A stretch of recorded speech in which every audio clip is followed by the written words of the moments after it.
네, 안녕하세요. 오늘은 삶의 가장 근본적인 질문 중 하나죠. 바로 죽음에 대해 이야기 나눠보려고 합니다. 이게 보니까 과학부터 철학, 종교, 심지어 최첨단 기술까지 죽음을 보는 시각이 정말 다양하더라고요. 당신은 죽음 이유를 어떻게 생각하시나요? 오늘 저희 이야기 속에서 당신의 생각과 한번 비교해 보시는 것도 재미있을 겁니다. 자, 그럼 한번 시작해 볼까요? 네, 죽음이라는 게 단순히 생명이 딱 끝나는 걸 넘어서 아시다시피 문화나 철학, 또 개인의 삶에 아주 깊은 영향을 미치잖아요. 오늘 살펴볼 그 자료도 보면 흐름이 크게 몇 가지로 나뉘는 것 같아요. 과학적 관점, 또 영적인 혹은 종교적인 관점, 그리고 삶의 태도에 관한 철학적 관점, 그리고 요즘 기술 발전하고 맞물린 미래적 관점까지요. 이런 다양한 시각들을 통해서 어떻게 보면 죽음이라는 거울에 비친 우리 삶의 의미를 좀 더 깊이 들여다볼 수 있지 않을까 싶습니다. 네, 그럼 첫 번째로 그 현대과학의 입장은 상당히 명료하죠. 뇌 기능이 멈추면 의식도 그냥 영원히 사라진다 이거잖아요. 스티븐 호킹 박사가 컴퓨터가 망가지면 천국으로 가지 않는다 이렇게 비유했던 것처럼요. 뇌과학적으로도 나라는 존재 자체가 그냥 뇌 활동의 결과물이다 이런 거죠. 맞습니다. 네, 이 관점에서는 우리가 흔히 생각하는 사후 세계라든지 영혼이라든지 이런 건 없다고 보는 거죠. 그냥 존재하지 않음, 이 상태로 돌아갈 뿐이다. 죽음은 완전한 끝이다. 이렇게 이해하는 거죠. 그렇죠. 근데 또 한편으로는 과학 이전부터 인류는 죽음 너머를 계속 상상해 왔잖아요. 예를 들어 고대 그리스의 플라톤 같은 철학자는 몸을 영혼의 감옥으로 봤다고요. 그래서 죽음이 오히려 영혼의 해방이다 이렇게. 네, 맞아요. 영혼은 시공간을 넘어서 영원히 존재한다. 이렇게 믿었던 거죠. 아하. 동양에서도 비슷한 맥락이 있죠. 힌두교나 불교에서는 윤회라고 영혼이 낡은 옷을 벗고 새 옷으로 갈아입듯이 다음 생을 살아간다. 이런 설명이잖아요. 네. 여기서 이제 핵심 개념이 바로 카르마. 우리말로 하면 업보죠. 이번 생의 행동이 그게 좋든 나쁘든 다음 생을 결정한다는 거예요.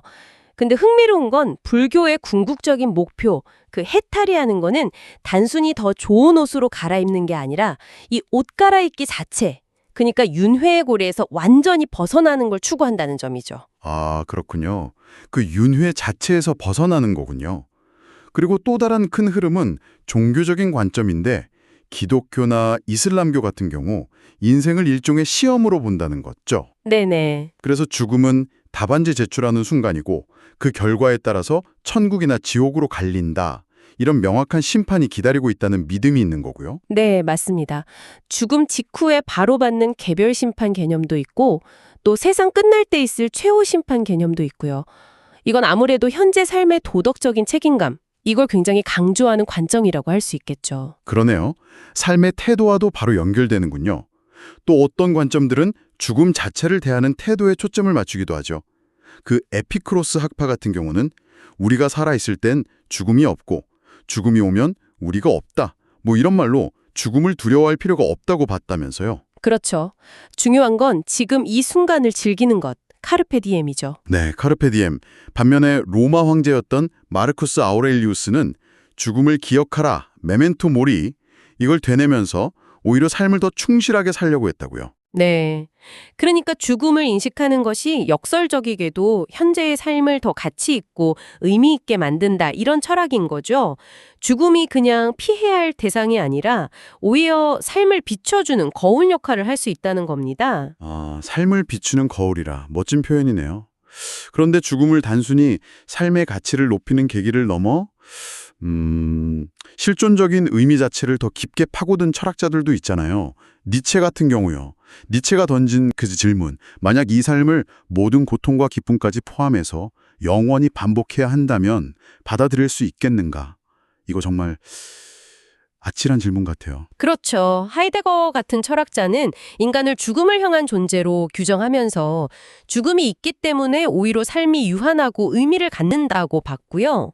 반면에 사르트르는 죽음이 결국 삶의 의미를 빼앗아가는 부조리다 이렇게 봤지만 그럼에도 불구하고 인간은 스스로 의미를 만들면서 살아가야 한다고 주장했죠. 아, 부조리하지만 그럼에도 의미를 만들어야 한다. 네.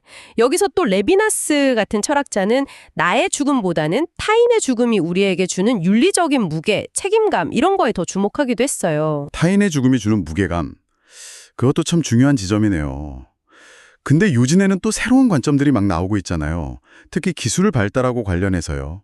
SNS 같은 데 남는 기록들 때문에 뭐 디지털 유령으로 남는다 이런 사회적 불멸 개념도 있고 네. 더 나아가서는 실리콘밸리 같은 곳에서는 죽음 자체를 아예 해결 가능한 기술적 문제로 본다면서요. 네, 맞습니다.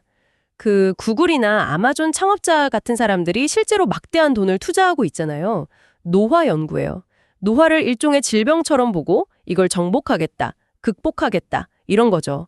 심지어는 그 사람의 의식을 디지털로 복사해서 컴퓨터에 업로드하는 마인드 업로딩 같은 개념까지 연구되고 있고요. 마인드 업로딩이요? 와. 네.